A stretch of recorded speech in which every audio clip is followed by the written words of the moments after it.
Okay, I am so not used to working with the Lord because He keeps like blowing my mind, surprising me.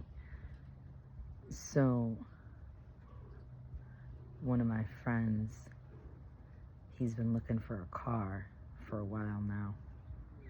And we know it's going to be an act of God if he gets it. And he's been really struggling, and it's been a very frustrating process for him. And we went to look at one today. It ended up getting sold right in front of us. Like, the dude told us he accepted our offer.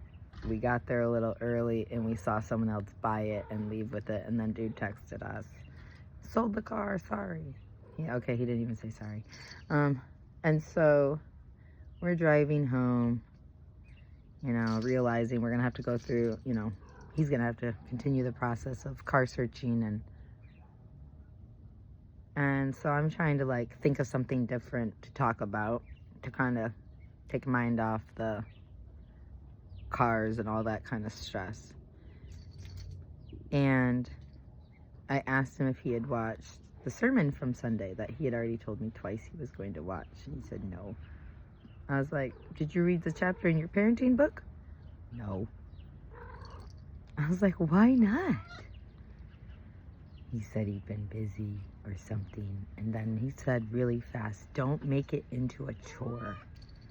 And I had already stepped back. I said, oh, okay. But I was trying to figure out, because I had been asking the Lord to help him, but I'd also been asking that he learn the lesson he's supposed to learn, and that I learn the lesson I'm supposed to learn. And I realized God's not making it easy because my friend's not doing what he's supposed to do. He's not doing his responsibility. It's not that it's chores. It feels like chores sometimes to do the right thing and to be responsible and to be a mature adult. Like, there's housekeeping to do. There are chores. And unless you're willing to accept those things, you're never going to grow up.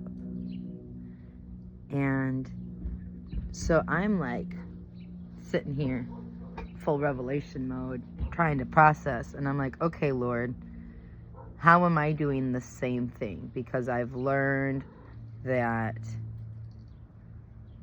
my friend and I seem to have a lot of the same struggle areas.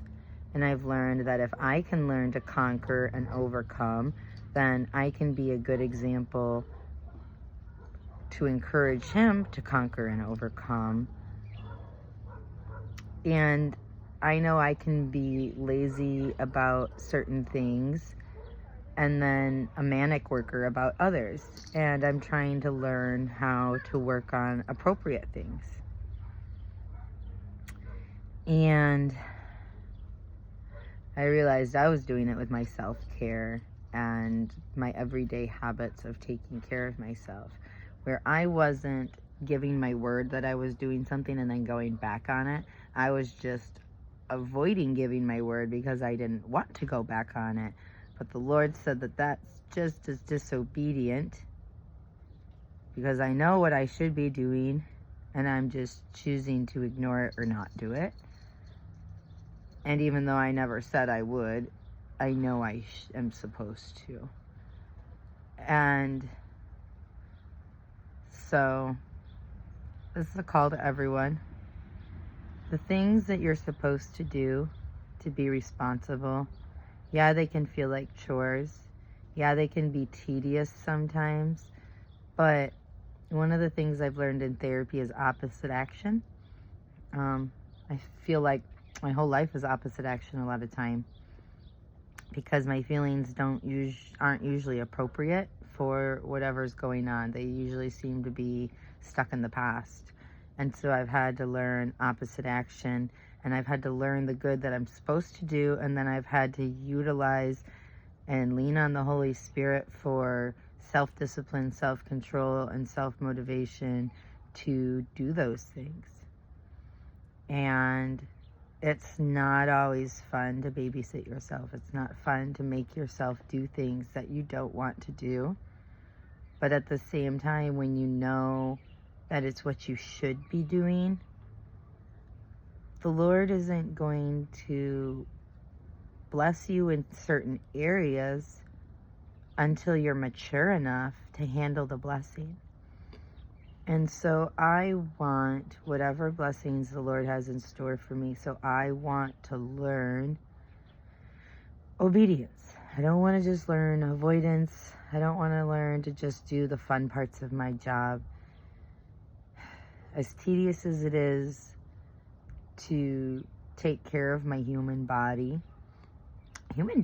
need a lot of work to keep them healthy and maintained. I mean, it's kind of like a car. Like a car takes a lot of attention and maintenance to keep it running smoothly. But if you do that attention and you do that maintenance at appropriate timing, your car will last a long time, and you won't have the stress and the heartache and the worry of a lot of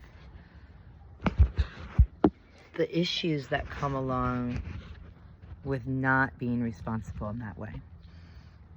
So I guess my human form is like my car, and the body is the temple of the Holy Spirit. We're made in God's image. We're supposed to respect it, love it, care for it the way He would.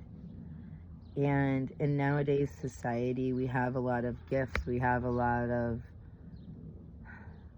ease. And I need to take care of myself. And I need to help other people learn how to do the self-discipline and those kinds of things so that they can take care of themselves, so that they're not spending hours, endless hours, looking for a vehicle. Like, that's the thing that really gets me about my friend. I'm like, oh, the Lord isn't letting him find the car because he's not doing what he's supposed to do. If he would just invest that couple hours into his relationship with God and time with God, the things that he said he would do, God would bless that time and multiply, and like, God would fill the gap, and he would help him get where he needs to be. My friend and I were just talking, like, the thing we're supposed to be learning right now is consistency and leadership skills. And with leadership skills comes coordination, communication, consistency, and you can't lead anyone if you can't even lead yourself. Like, if you're leading yourself in circles, you're not a leader. If you're following the Lord, then you're not leading, you're following, and you're just bringing people along, and then they can follow him, and you can walk side by side while you follow. We're only supposed to lead people to Jesus. We're not supposed to control them.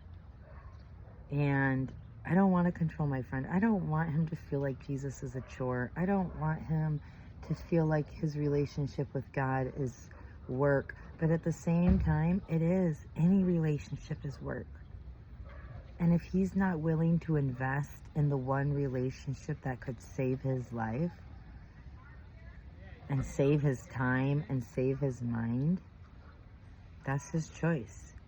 But I was really grateful that I got the answer so that I could stop being confused, and I could stop trying to figure out if I needed to pray different, which I do. Now I know I need to pray different. But it's rough. And I know my friend's tired, and I know he's worn down, I know he's stressed out, but he's investing his time and energy into the wrong thing. And the Lord knows how to reach him. He's done it before. He'll do it again. And I'm just honored that I get to be here for the journey, and I get to try to learn during the ride. So I love you guys. Stay focused, and he loves you more. Have a great day.